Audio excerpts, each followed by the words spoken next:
ಏನಿಲ್ಲವ್ವ, ಎಲ್ಲ ಅಜ್ಜನ ಪಾಠ. ನಿನ್ನಂತ ಮಹಾಮಾತೆಯ ಸಂಸ್ಕಾರ ಅವ್ವ. ಸಾರ್ಥಕವಾಯ್ತು ಮಗ, ನಿನ್ನಂತ ಮಗನಿಗೆ ಜನ್ಮ ನೀಡಿದ್ದಕ್ಕೆ ಇಡೀ ಊರಿಗೆ ಊರೇ ಹೇಳುತ್ತೆ ಎಂತ ಮಗನಿಗೆ ಜನ್ಮ ನೀಡಿದೀಯವ್ವ ಅಂತ.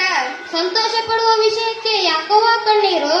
ಸಾಕಪ್ಪ, ನೀನು ಮಾಸ್ತರನಾಗಿ ಕಳಿಸಿದ್ದು ಸಾಕು, ಮನಿಗ್ ಬಾರಪ್ಪ. ಯಾಕವ್ವ? ಯಾಕಂತೀಯಲ್ಲಪ್ಪ, ನೀನೀಗ ಬೆಳೆದು ದೊಡ್ಡವಾಗಿ ಅದಕ್ಕೇನಾತೀಗ? ಏನಾದಂತೀಯಲ್ಲಪ್ಪ, ನಿನಗ ಮದುವೆ ವಯಸ್ಸಾಗೈತಿ, ಚಂದಂದು ಕನ್ಯಾನು ನೋಡಿನಿ, ಮದುವೆ ಮಾಡ್ಕೊಂಡು ಎಲ್ಲರಂಗ್ ಸಂಸಾರಿ ಆಗ್ಬೇಕಪ್ಪ. ನಿಮ್ ಮಕ್ಕಳನ್ನ ಎತ್ತಾಡಿಸ್ಬೇಕಂತ ಆಸೆ ಐತಪ್ಪ ನನಗ. ಅವ್ವ, ನೀ ಹೇಳಿದ ಎಲ್ಲ ನಿಜ ಆದ್ರ ನಾ ಎಲ್ಲರಂಗ್ ಸಂಸಾರ ಆಗಕ್ ನಾವಲ್ಲೇವ. ಮತ್ತೇನಪ್ಪ ನಿನ್ನ ನಿರ್ಧಾರ? ನಾನು ಈ ಮಾಯಾ ಸಂಸಾರದ ಬಹುಬಂಧನದೊಳಗೆ ಬಿದ್ದು ಸಾಯದಕ್ಕಿಂತಲೂ ಸ್ವಾಮಿಯಾಗಿ ಸಮಾಜ ಸೇವೆ ಮಾಡಬೇಕೆಂದು ನಿರ್ಧರಿಸಿ ಆಗಿದೆ ತಾಯಿ. ನನ್ನ ದಾರಿಗೆ ಅಡ್ಡ ಬರಬೇಡ ಅವ್ವ. ನೀ ಸನ್ಯಾಸಿಯಾಗ ಈ ತಾಯಿಗೆ ಯಾರಪ್ಪ ಗತಿ? ಎಂತ ನಿರ್ಧಾರ ಮಾಡಿಯೋ ಅಲಯ್ಯ? ನಾ ಇಲ್ದಿದ್ರೆ ಏನಾತು? ನಿನ್ ನೋಡ್ಕೊಳಕ್ ಇನ್ನೊಬ್ಬ ಮಗ ಅದನಲ್ಲ, ನನ್ ಮೇಲೆ ಹಸೆ ಬಿಟ್ಟು ನಂಗೆ ಅಪ್ನೆ ಕೊಡವ್ವ. ತಗೋ, ನಿನ್ ಋಣ ತೀರ್ಸೋಕ್ ಸಾಧ್ಯನೇ ಇಲ್ಲ. ಈ 300 ರೂಪಾಯಿ ತಗೊಂಡ್ ನಿನ್ ಮಗನ್ ಹರಿಸ್ ಕಳ್ಸವ್ವ. ನನಗ್ ಬೇಕಾಗಿದ್ದು ನಿನ್ 300 ರೂಪಾಯಿ ಅಲ್ಲಪ್ಪ, ಈ ಮನೆಗೊಂದು ಮೊಮ್ಮಗು. ಅವ್ವ, ನೀ ಎಷ್ಟೇ ಹೇಳಿದರೂ ನನ್ನ ಈ ನಿರ್ಧಾರ ಬದಲಿಸುವ ಮಾತೇ ಇಲ್ಲವ್ವ. ನಾನು ಈಗಾಗಲೇ ತೀರ್ಮಾನಿಸಿದಂತೆ ಸ್ವಾಮಿಯಾಗುತ್ತೇನೆ. ಇದೇ ನನ್ನ ಅಂತಿಮ ನಿರ್ಧಾರ ಅವ್ವ. ಅಲಯ್ಯ, ನಿಲ್ಲು. ಯಾಕವ್ವ? ನೀನು ನಿಜವಾಗಿಯೂ ಸ್ವಾಮಿ ಅಕ್ಕಿಯೇನಪ್ಪ? ಹ್ಞೂ ಅವ್ವ, ಹ್ಞೂ. ನೀನು ಸತ್ಯವಾಗಿಯೂ ಸ್ವಾಮಿ ಅಕ್ಕಿಯೇನಪ್ಪ? ಹ್ಞೂ ಅವ್ವ. ನನಗೊಂದು ಕಡೆ ಮಾತು ನಡೆಸಿಕೊಡ್ತೀಯೇನಪ್ಪ? ಏನ್ ಹೇಳವ್ವ? ನೀನು ನಿಜವಾಗಿಯೂ ಸ್ವಾಮಿಯಾಗುವುದಾದರೆ, ನೀನು ಸತ್ಯವಾಗಿಯೂ ಕಾವಿ ತೊಡುವುದಾದರೆ, ನೀನು ಯಾವ ತಾಯಿಯ ರೂಪದಲ್ಲಿ ನನ್ನನ್ನು ನೋಡುತ್ತೀಯೋ, ನಾಡಿನ ಸಮಸ್ತ ಸ್ತ್ರೀಯರನ್ನು ಮಾತೆಯರ ರೂಪದಲ್ಲಿ ನೋಡುವುದಾದರೆ ಮಾತ್ರ ನೀನು ಕಾವಿ ತೊಟ್ಟು ಸ್ವಾಮಿಯಾಗು. ಇಲ್ಲದಿದ್ದರೆ ಬೇಡ. ಇದೇ ನಿನ್ನ ತಾಯಿಯ ಕೊನೆ ಮಾತು. ಎಂತ ಮಾತು ಹೇಳಿದೆ ನನ್ನವ್ವ. ನಿನ್ನ ಪಾದ ಸಾಕ್ಷಿಯಾಗಿ ಈ ನಾಡಿನ ಸಮಸ್ತ ಸ್ತ್ರೀಯರನ್ನು ಮಾತೆಯರ ರೂಪದಲ್ಲೇ ನೋಡುತ್ತೇನೆ. ಸ್ವಾಮಿಯಾಗಲು ಹೊರಟ ನನ್ನಂತವರಿಗೆ ಸನ್ಮಾರ್ಗ ದಾರಿಯವ್ವ. ನಿನ್ನಂತ ಮಾತೆಯನ್ನು ಪಡೆದ ಈ ಜನ್ಮ ಸಾರ್ಥಕವ್ವ.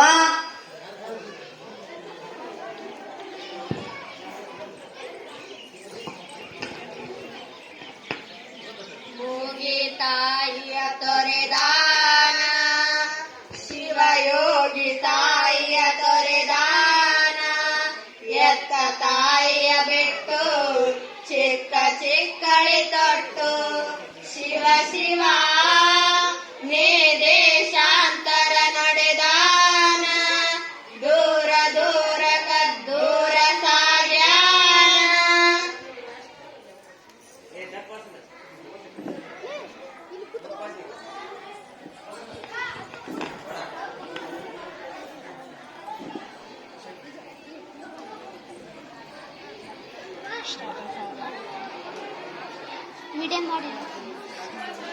ಹರ ಹರ ಶಿವ ಪೂಜೆ ನಡೆಯುವುದು ನೋಡಿರೆ, ಬಟ್ಟೆಯಾಗಲಿ ಲುಂಗಿ ಉದಯ ಸಾರ ಗಂಗೆ, ಬಟ್ಟೆಯಲ್ಲಿ ಉಂಗುರ ತೋಳ ರುದ್ರಾಕ್ಷಿಗಳು, ತೊಳೆಯ ರುದ್ರಾಕ್ಷಿಗಳು, ಜಡೆಯ ರುದ್ರಾಕ್ಷಿಗಳು, ಕರದಲ್ಲಿ ಜಪಮಾಲೆ ಹಿಡಿದಾನ ಎನ್ನಲಿ.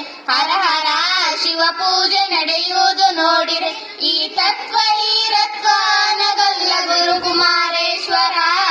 ಶಿವ ಪೂಜೆ ನಡೆಯುವುದು ನೋಡಿರೆ, ತಣ್ಣೀರು ತಾಳಿಗಳು 300 ಊಜಿಗಳು, ಕೆಂಗಾಲ ಪಿಳಿದಾವ ಅಪ್ಪ ವಡೆ, ಈ ತುಪ್ಪದಲ್ಲಿ ಸುರಿದೀಪ. ಹರ ಹರ ಶಿವ ಪೂಜೆ ನಡೆಯುವುದು ನೋಡಿರೆ, ಕಲಿಕೆ ಪೀಳಿಕೆ ಕನ್ನಳಿಗೆ ಉದ್ದೊಳಿಕೆ ನಿಲ್ಲ ಪದ್ದುರಿ, ಇಷ್ಟಲಿಂಗ ಮೇಲೆ ಇಷ್ಟ ಪುಷ್ಪದರ್ಶ.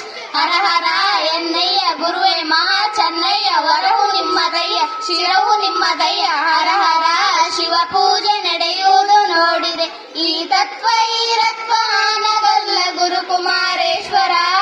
ಶಿವ ಪೂಜೆ ನಡೆಯುವುದು ನೋಡಿರೆ. ಅಜ್ಜರ ಬಂದ್ರಿ ಅಜ್ಜರ.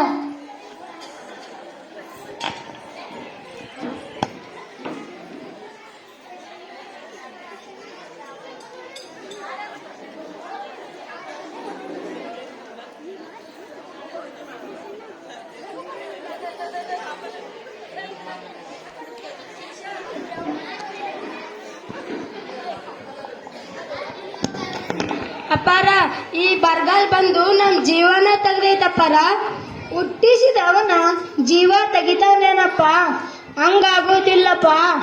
ಅಪ್ಪರ ದನ ತರಕ ಮೇಲಿಲ್ದ ಪ್ರಾಣ ಬಿಡಾಕ್ ಕುಂತಾರೆ, ಅದನ್ನು ಕಣ್ಣಿಂದ ನೋಡೋದಾಗಲ್ರಿ ಬುದ್ಧಿ. ನೋಡ್ರಪ್ಪ ನಮ್ಮ ಮಠನ ನೋಡ್ರಪ್ಪ, ಯಾರು ಹಂಚಬೇಡಿ.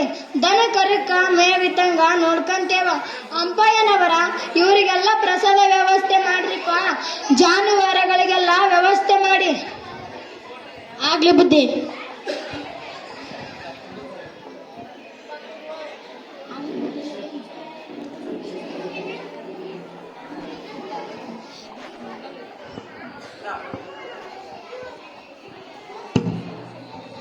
ಅಪ್ಪಾರ ಭಕ್ತರು ದಿನದಿನಕ ಹೆಚ್ಚ ಕುಂತಾರ.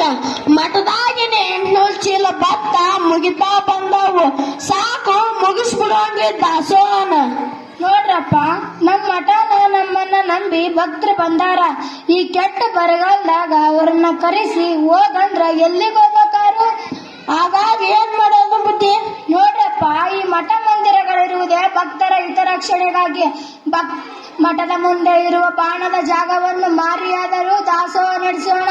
ಭಕ್ತರಿಗೆ ಯಾವುದೇ ರೀತಿ ತೊಂದರೆ ಆಗದ ಹಾಗೆ ನೋಡಿಕೊಳ್ಳೋಣ. ಬುದ್ಧಿ, ಭಕ್ತರಾಗಿ ಮಠದ ಆಸ್ತಿ ಮಾಡೋದ? ಬುದ್ಧಿ ಎಂತ ದೊಡ್ಡಗಳಪ್ಪ ನಿಮ್ದು. ನಮ್ಮ ಆನಗಾಲು ಇರತ್ತೋ ಮಠಕ್ಕೆ ಇಂಥ ಸ್ವಾಮಿಗಳು ಸಿಕ್ಕಿದ್ದು ಪುಣ್ಯಾರಿ ಬುದ್ಧಿ. ಶ್ರೀ ಆನಗಲ್ ಕುಮಾರೇಶ್ವರ ಮಹಾರಾಜ್ ಕಿ, ಶ್ರೀ ಆನಗಲ್ ಕುಮಾರೇಶ್ವರ ಮಹಾರಾಜ್ ಕಿ, ಶ್ರೀ ಅನ್ನದಾನೇಶ್ವರ ಮಹಾರಾಜ್ ಕಿ. ನೋಡ್ರಪ್ಪ, ಸನ್ಯಾಸಿ ಸ್ವಾಮಿಗಳು ನಿಜವಾದ ಆಸ್ತಿ ಅಲ್ಲ, ಭಕ್ತರೇ ನಿಜವಾದ ಆಸ್ತಿ. ಭಕ್ತರಿಗಾಗಿ ಎಂತ ನಿರ್ಧಾರಕ್ಕೂ ಸಿದ್ಧರಿದ್ದೇವೆ.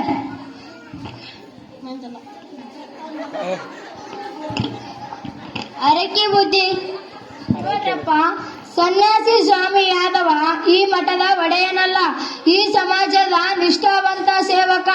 ನಾನೇನು ದೊಡ್ಡ ತ್ಯಾಗ ಮಾಡೀನಿ, ಸಮಾಜ ಕೊಟ್ಟಿದ್ದನ್ನೇ ಸಮಾಜಕ್ಕೆ ಅರ್ಪಣೆ ಮಾಡುತ್ತಿದ್ದೇನೆ ಅಷ್ಟೇ.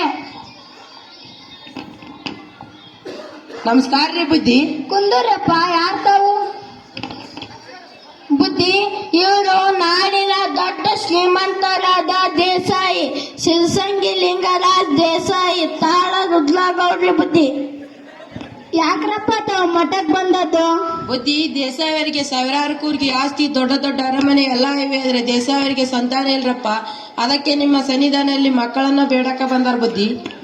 ದೇಸಾಯಿ ಅವರ, ನಿಮಗೆ ಎಷ್ಟು ಮಕ್ಕಳು ಬೇಕ್ರಿ? 1, 2, 4 ಸಾಕನ್ರಿ? ಬುದ್ಧಿ, ಮಕ್ಳಿಲ್ಲ ಅಂತ ಬಂದವನಿಗೆ 1, 2, 4 ಅಂತಿರಲ್ ಬುದ್ಧಿ. ನಿಮ್ಮ ಮಾತು ಅರ್ಥ ಆಗುತ್ತಿಲ್ಲ ಬುದ್ಧಿ. ದೇಸಾಯಿ